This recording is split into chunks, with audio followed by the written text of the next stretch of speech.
Somnifère, le podcast.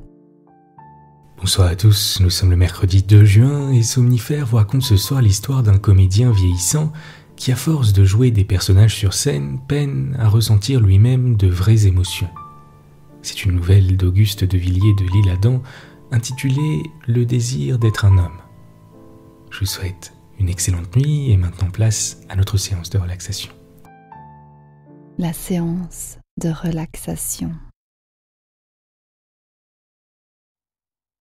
Commencez par relâcher complètement votre visage, détendez vos sourcils, déplissez votre front.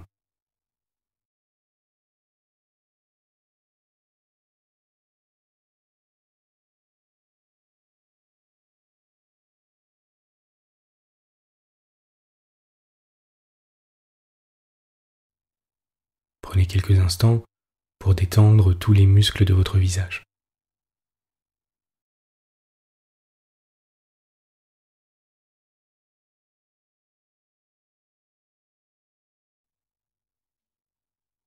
Relâchez votre nuque.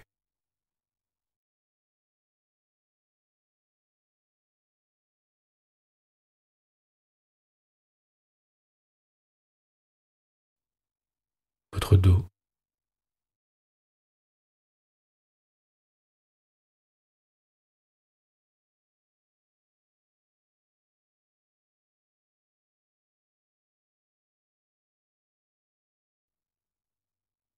Ressentez les muscles de votre dos se relâcher complètement, s'abandonner sur le matelas.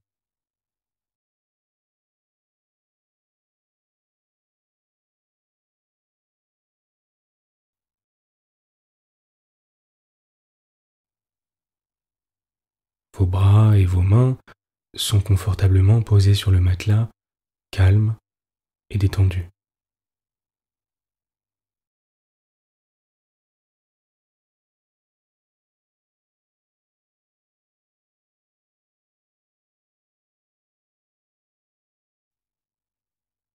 Laissez retomber vos épaules, sentez-les se relâcher de tout leur poids.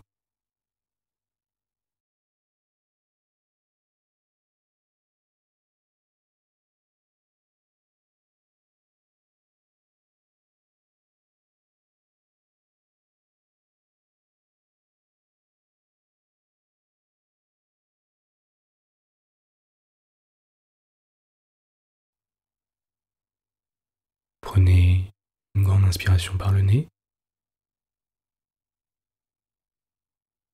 et expirez par la bouche à votre rythme.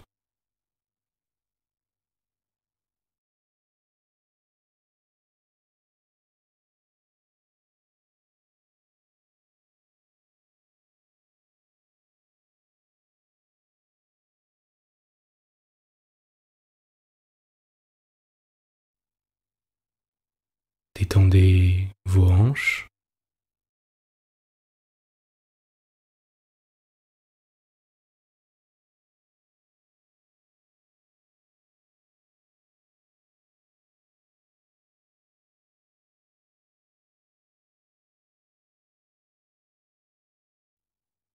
vos cuisses,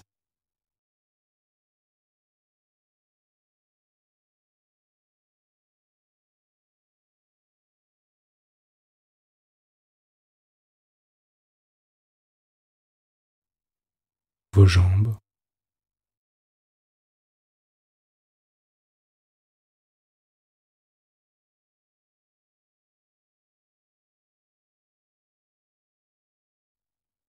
vos pieds.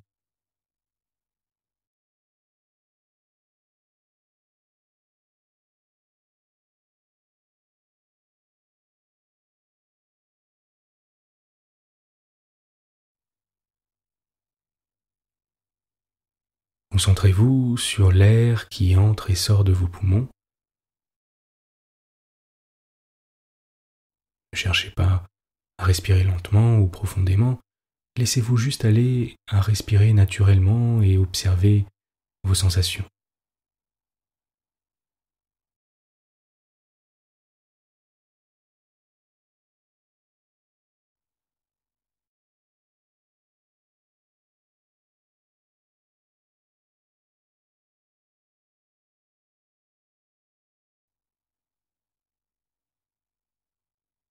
imaginez que toute la tension accumulée au cours de la journée s'évacue par vos extrémités, par vos doigts et vos orteils alors que vous expirez.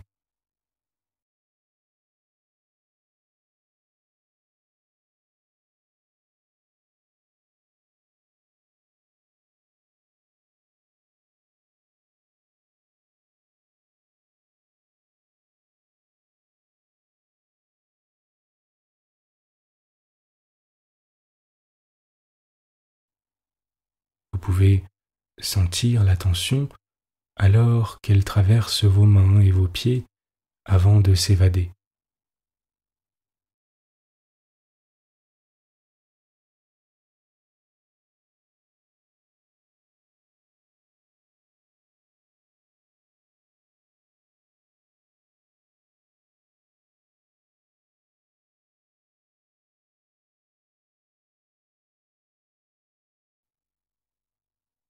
Vous vous sentez de plus en plus calme et reposé.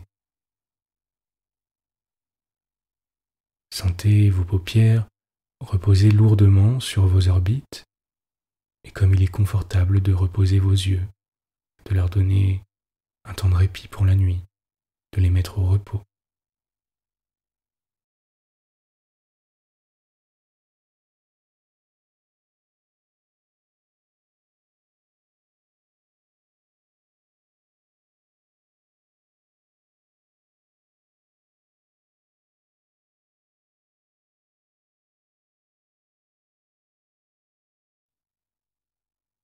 Détendez votre mâchoire,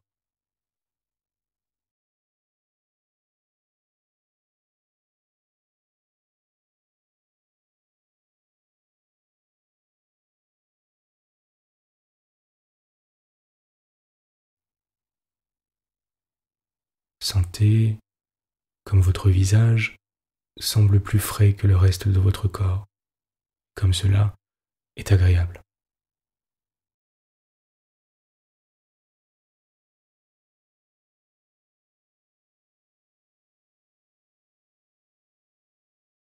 Alors que vous inspirez, vous sentez le calme et la sérénité s'installer, et à chaque expire, vous sentez les tensions quitter votre corps et s'évacuer.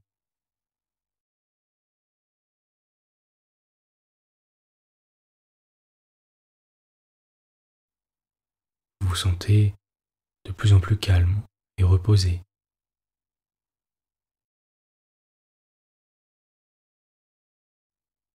Laissez votre esprit s'égarer.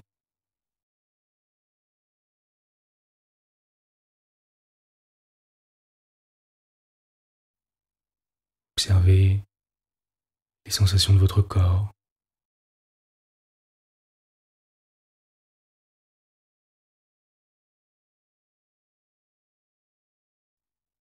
Observez votre respiration.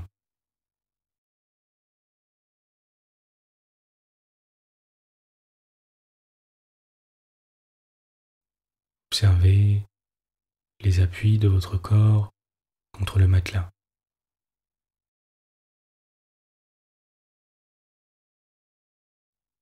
Observez comme il est agréable d'être simplement dans l'instant présent, de ne rien attendre.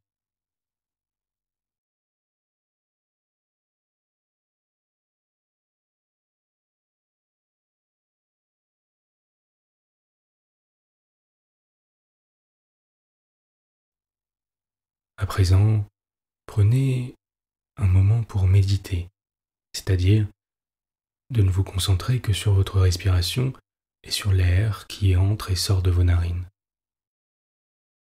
Si des pensées vous viennent, laissez-les passer de manière indifférente, comme si vous n'étiez qu'un simple observateur extérieur.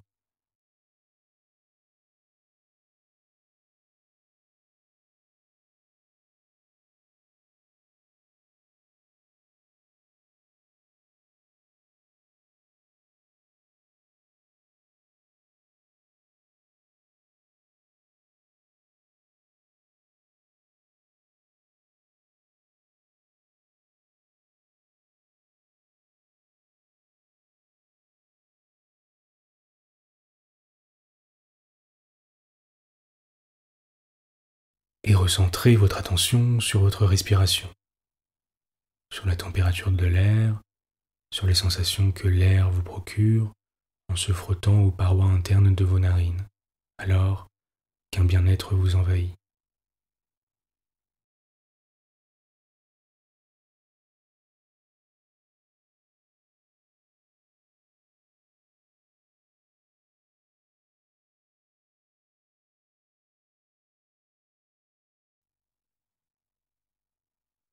Laissez votre esprit s'égarer et votre attention se concentrer sur votre respiration.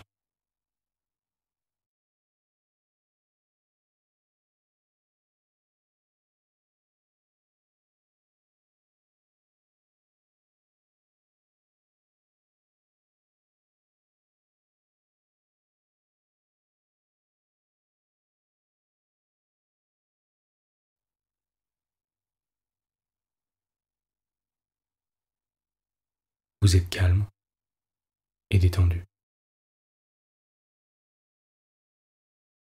L'histoire du soir. Auguste de Villiers de l'Isle-Adam, le désir d'être un homme. Minuit sonnait à la Bourse, sous un ciel plein d'étoiles. À cette époque, les exigences d'une loi militaire pesaient encore sur les citadins, et d'après les injonctions relatives au couvre-feu, les garçons des établissements encore illuminés s'empressaient pour la fermeture. Sur les boulevards, à l'intérieur des cafés, les papillons de gaz des girandoles s'envolaient très vite, un à un, dans l'obscurité. L'on entendait du dehors le brouhaha des chaises portées en quatuor sur les tables de marbre.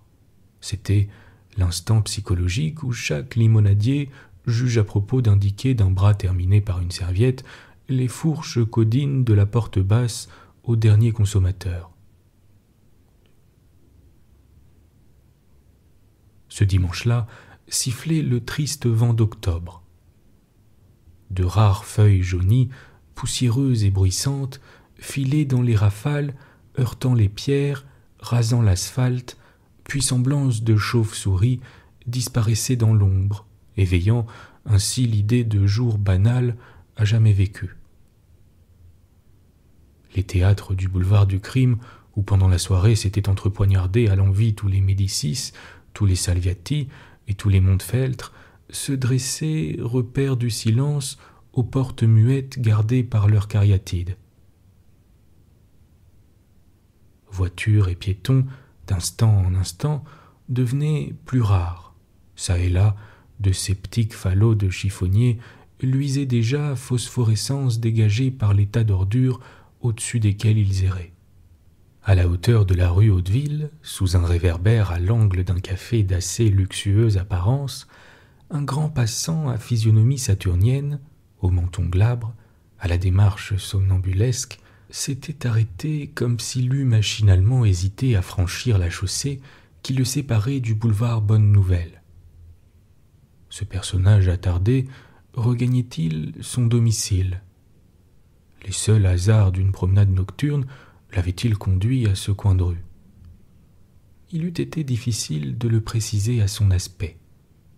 Toujours est-il qu'en apercevant tout à coup sur sa droite une de ces glaces étroites et longues comme sa personne, sorte de miroir public d'attenance, parfois aux devantures d'estaminets marquants, il fit une halte brusque, se campa de face vis-à-vis de son image et se toisa délibérément des bottes au chapeau.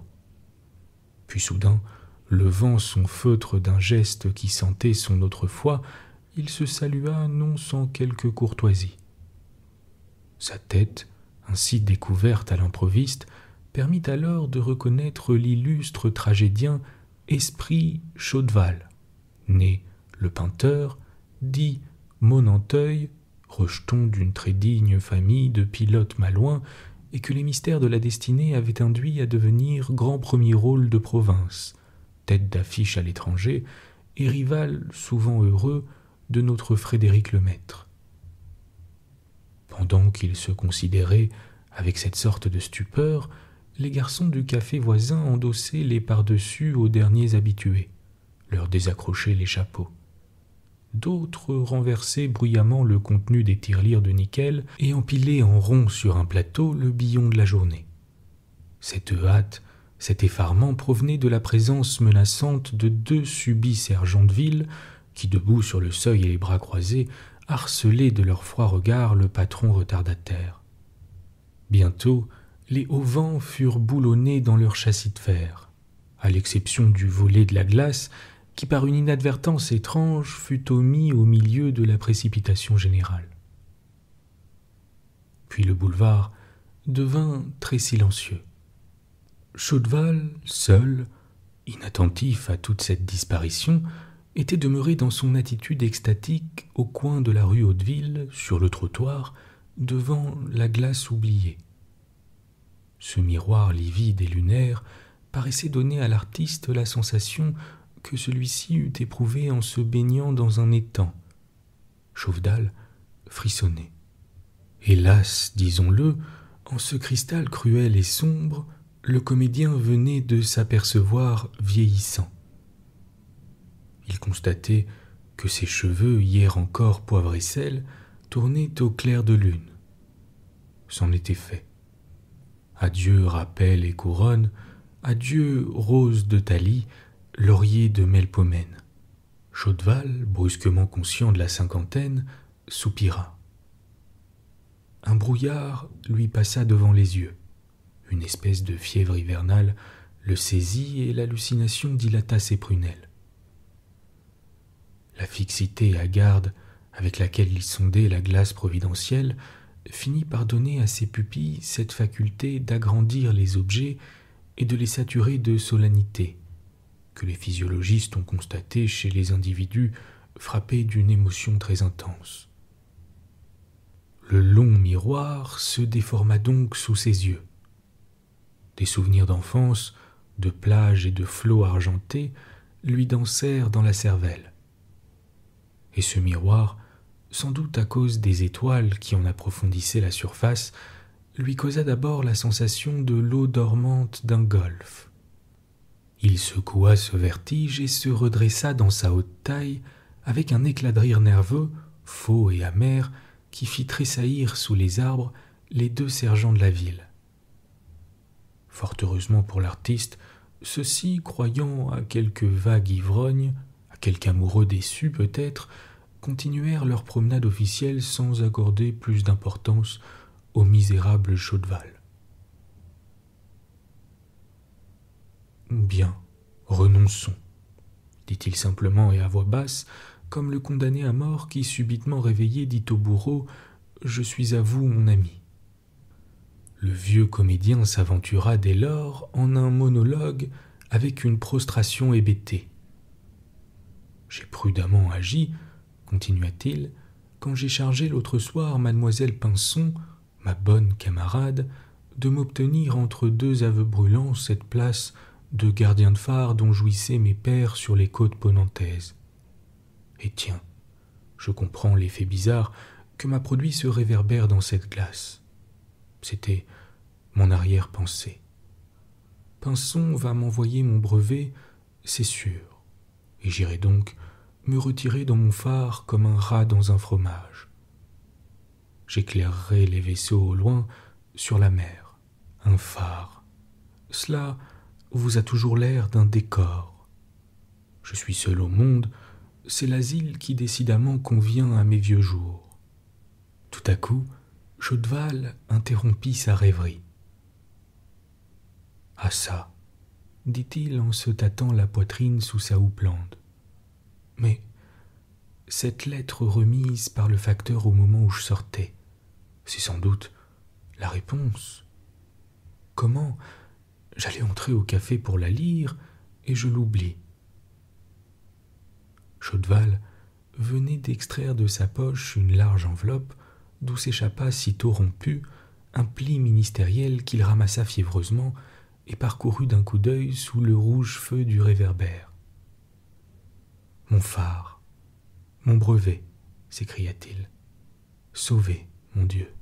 ajouta-t-il, comme par une vieille habitude machinale et d'une voix de fausset si brusque, si différente de la sienne, qu'il en regarda autour de lui croyant à la présence d'un tiers.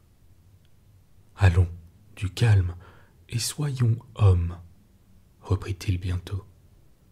Mais à cette parole, Esprit Chaudval, né le Painteur, dit Monanteuil, s'arrêta comme changé en statue de sel.